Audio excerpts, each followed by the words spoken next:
mipetraka eo ambon'ny seza fiandriana ndera sy laza ny voninahitra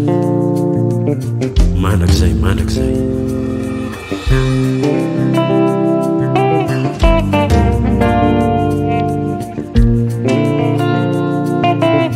Andriamanitra manjaka amin'ny firenena samihafa Andriamanitra mipetraka ambony seza fiandrianana masina Jehovah Rai Jehovah Rai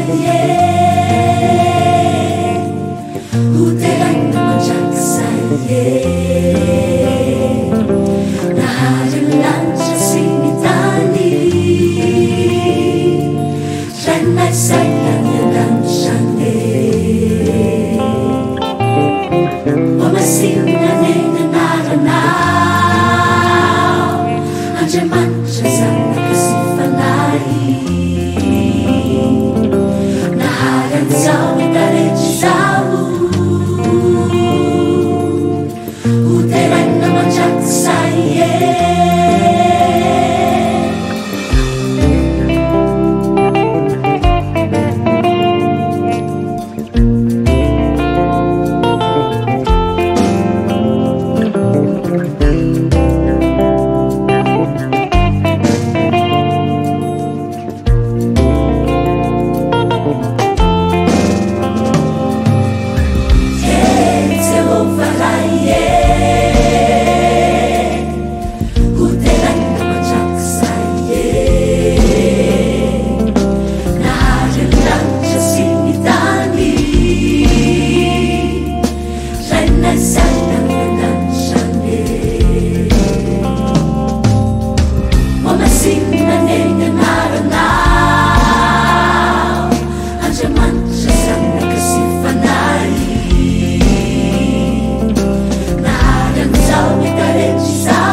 Zay tokony anaranao Andriamanitra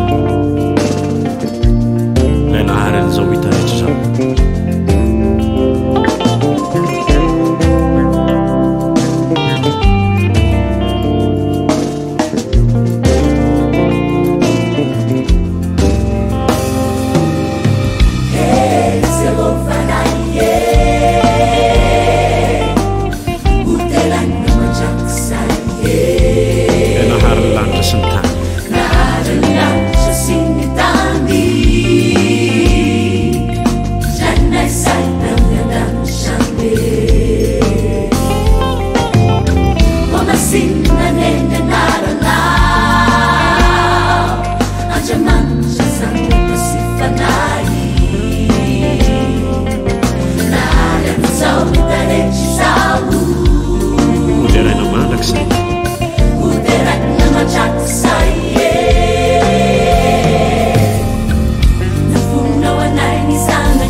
Fiderananao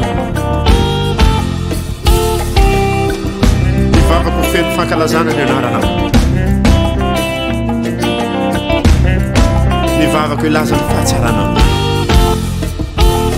Nderanao zahay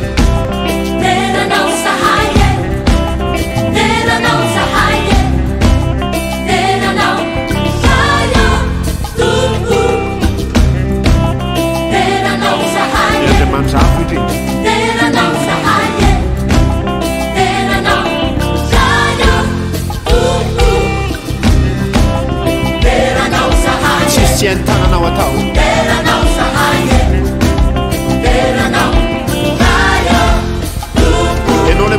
an'izao rehetra zao teranao zahay